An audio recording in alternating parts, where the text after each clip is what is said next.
जीवामृत घन जीवामृत से खेत में डालते हैं तो धरती की मिट्टी में भी सूक्ष्म जीवाणु है, इनका आपस में मेलवन होता है, कल्चर बनता, जाग बनता है और ये इतने बढ़ते हैं धरती में। ये जितने बढ़ेंगे उतनी ही आपकी धरती उपजाऊ बनेगी, उसकी शक्ति बढ़ेगी, उससे उत्पादन बढ़ेगा। जिसकी धरती माता खेत की जितनी उपजाऊ है उसका उत्पादन उतना ही ज्यादा होगा। और इस धरती की उपजाऊ बनाने का काम करते हैं अड़सिया, केचुआ। ध्यान करो, अड़सिया। जितना अड़सिया ज्यादा होगा, जितना सूक्ष्म जीवाणु धरती में ज्यादा होगा, उतनी ही धरती की गुणवत्ता बढ़ती जाएगी। आप जो रासायनिक खेती करते हैं, आप इन सारे सूक्ष्म जीवाणु अड़सिया को मारने का काम करते हैं। जो आपकी धरती को भोजन देने वाले, पौधे को भोजन देने वाले सूक्ष्म जीवाणु अड़सिया है, आपने उसी को मार दिया तो बताओ जमीन अच्छी कैसे बनेगी। अब आपसे मैं पूछता हूं, खेत से अड़सिया को पकड़ो और उसको यहीं स्टेज पे रखो और उसके ऊपर यूरिया डालो, बताओ जिएगा या मरेगा? तुरंत मरेगा कि नहीं? और उसी अड़सिया के ऊपर गाय का छान डाल दो, फिर जिएगा या परिवार बढ़ाएगा? जिएगा तो है ही, परिवार भी बढ़ाएगा, क्योंकि उसको उसका भोजन मिल गया, इससे वो खुश होगा। अब आप जो अड़सिया आपका सबसे बड़ा मित्र है, रात दिन आपकी भलाई का काम करता और आप उसको मारने पर लगे हुए हैं, तो फिर आपका भला कैसे होगा? सोचो दिमाग से। ये जो गौ माता है, देसी गौ माता, बाकी किसी में इतने सूक्ष्म जीवाणु नहीं है जितने इसमें। जब हम जीवामृत बनाते तो उसमें असंख्य सूक्ष्म जीवाणु बनते और गौ माता के पेट में सैकड़ों प्रकार के सूक्ष्म जीवाणु। उनमें ऐसे भी सूक्ष्म जीवाणु हैं, आकाश में 78.5% नाइट्रोजन है। जो यूरिया बाजार से खरीदते हो ना, ये तो बनावटी है, और इस आकाश में भगवान का बनाया हुआ यूरिया है। वो सूक्ष्म जीवाणु जो गौ माता के पेट से हमने जीवामृत घन जीवामृत में बढ़ाए, वो आकाश से इस नाइट्रोजन को खींचते, लेते और खा के भोजन बना के पौधे की जड़ को देते हैं। समझ में आई बात? अब ये सूक्ष्म जीवाणु जितने ज्यादा होंगे उतना ज्यादा भोजन पौधे का बनाएंगे।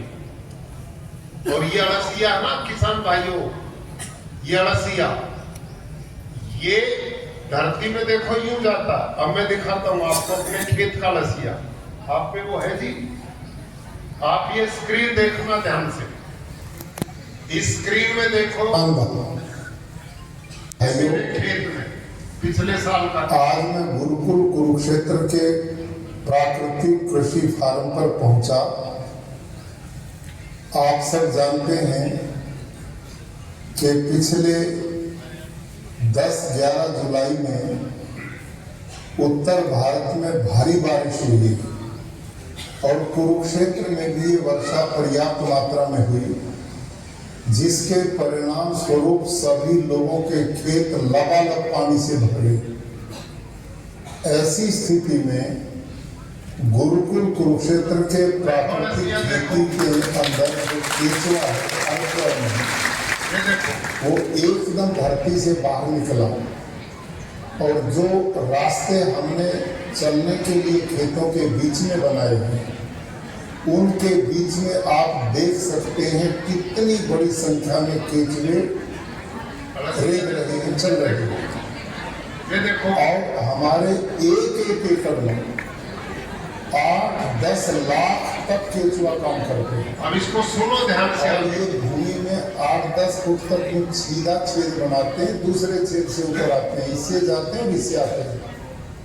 इसका परिणाम क्या है कि धरती के अंदर जितना भी ये पानी वर्षा का है, ये प्रपोटल देखो, उन छिद्रों के द्वारा ये धरती माँ के पेट में जा रहा है। ये जो दूसरा आप ये प्रपोटल देख देखो, रहे हैं, ये पानी धरती में जा रहा है, पानी में बुलबुले उठ रहे हैं। ये सारा का सारा पानी केंचुओं के द्वारा बनाए गए खेतों में छिद्रों में प्रवेश कर रहा है और पड़ोसी खेतों में पानी भरा खड़ा है, उससे फसलें बर्बाद हो रही हैं। लेकिन हमारे खेत का जितना भी पानी था वो केंचुए द्वारा बनाए गए छिद्रों के द्वारा सारा धरती माँ के पेट में चला गया। यह नेचुरल वाटर हार्वेस्टिंग सिस्टम। बंद करो भैया इसको। इस देखो आई समझ में बात, आई के नहीं? आप अड़सिया देखो, जो रासायनिक खेती करते हैं, आपके खेत में इतना अड़सिया है? दिखता भी नहीं है। और ये खेती यूं ही करते रहे तो आपके पोते बच्चों को पता ही नहीं होगा अड़सिया कैसा होता था। सब मार दोगे आप सब। और ये जो लसिया देखा ना आपने मेरे खेत में, ये जो प्राकृतिक खेती करते हैं ना जितने भी, इनके खेत में भी इतना ही है ये। क्यों भाई, है कि नहीं? हाथ खड़ा करो जो प्राकृतिक खेती करते हैं ना आपके खेत में।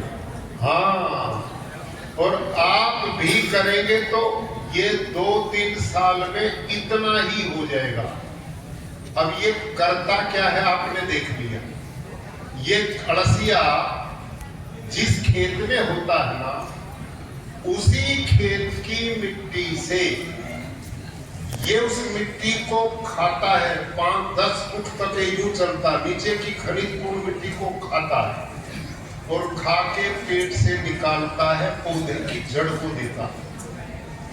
इसके पेट से निकली मिट्टी में आपके खेत की मिट्टी से 6 गुना ज्यादा नाइट्रोजन है, 9 गुना ज्यादा फास्फोरस है और 11 गुना ज्यादा पोटास है। और जब ये अड़सिया मेरे माँ भाई और बहनों मरता है ना, जब पूरी उम्र करके अपने आप मरता है, तो धरती के 17 प्रकार के पोषक तत्वों की पूर्ति करता है। 17। और ये अड़सिया अपनी जिंदगी में 40 से 50 हजार बच्चों को जन्म देता है। इतना बड़ा सेवादार है आप लोगों का। भगवान ने, परमात्मा ने किसान का सबसे बड़ा मित्र ये बनाया। रात दिन ये बिना पैसे का मजदूर है। ये मनरेगा वाले तो काम करते हैं, शाम को 300 रुपए मांगते हैं। इसने भी कभी मांगे आपसे कोई पैसे? रात और दिन फ्री में काम करता, आपके लिए जीवन देता, आपके लिए काम करता और आपके लिए मर जाता है। लेकिन हम कितने समझदार हैं कि इसको खेत में जीने ही नहीं देते, पैदा ही नहीं होने देते, पहले ही मार देते यूरिया, डीएपी, जंतुनाशक के द्वारा। इससे बावला कौन होगा धरती पे कि जो अपने ही दोस्तों को मार रहा हो, अपने ही सहयोगी को मारता हो, तो कौन को कौन बचाएगा? और जो सूक्ष्म जीवाणु है, जो गौ माता के पेट से जीवामृत, घन जीवामृत से हम बढ़ाते हैं धरती में, वो तो आंख से भी नहीं दिखते, इतने सूक्ष्म है। ये अड़सिया तो आंख से दिखता, वो नहीं दिखते। और वो इस अड़सिया से हजारों गुना ज्यादा है धरती में, प्राकृतिक खेती में। वो होंगे तो धरती अपने आप उत्पादन बढ़ाएगी। और धरती में देखो खेडूत भाई, आजकल तुम्हें क्या बोलते हैं? कृषि वैज्ञानिक कहते हैं आपके खेत में पोटास की कमी है, आपके में फास्फोरस की कमी है, आप जिंक डालो ला करके, आप ये डालो, जो थोड़ा बहुत बचता खेत में वो दुकानदारों को दे करके आते हो। यही होता कि नहीं? तुम्हें क्या बचता? कुछ भी नहीं। अब मैं पूछता हूं आपसे, ध्यान से सुना। आप कभी जंगल में गए हैं?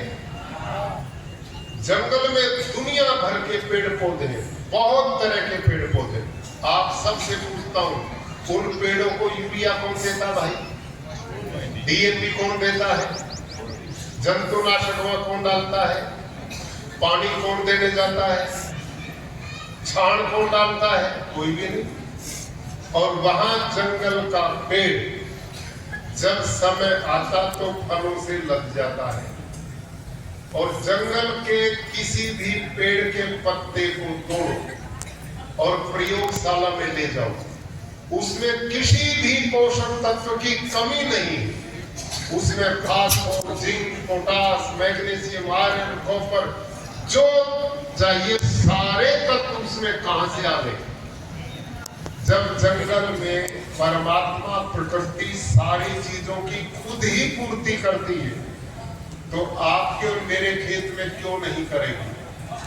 जो नियम जंगल में काम करे वही खेत में काम करे, इसका नाम प्राकृतिक खेती है। समझ में आई बात? ये है प्राकृतिक खेती। तो भाइयों बहनों, अंतिम बात ध्यान करो इस बात की, ये जो धरती माँ है ना, माता की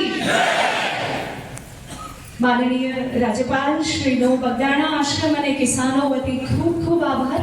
માનનીય રાજ્યપાલ શ્રી આપણી વચ્ચેથી વિદાય લઈ રહ્યા છે ત્યારે જોરદાર તાળીઓથી એમની પરિસ્થિતિને એમના સમયને આપણે વધાવીએ. સર્વે ખેડૂતોને વિનંતી કે પોતાનું સ્થાન જાળવી રાખે. સર્વે ખેડૂતો પોતાના સ્થાન પર વિરાજે અને પોતાનું સ્થાન જાળવી રાખે.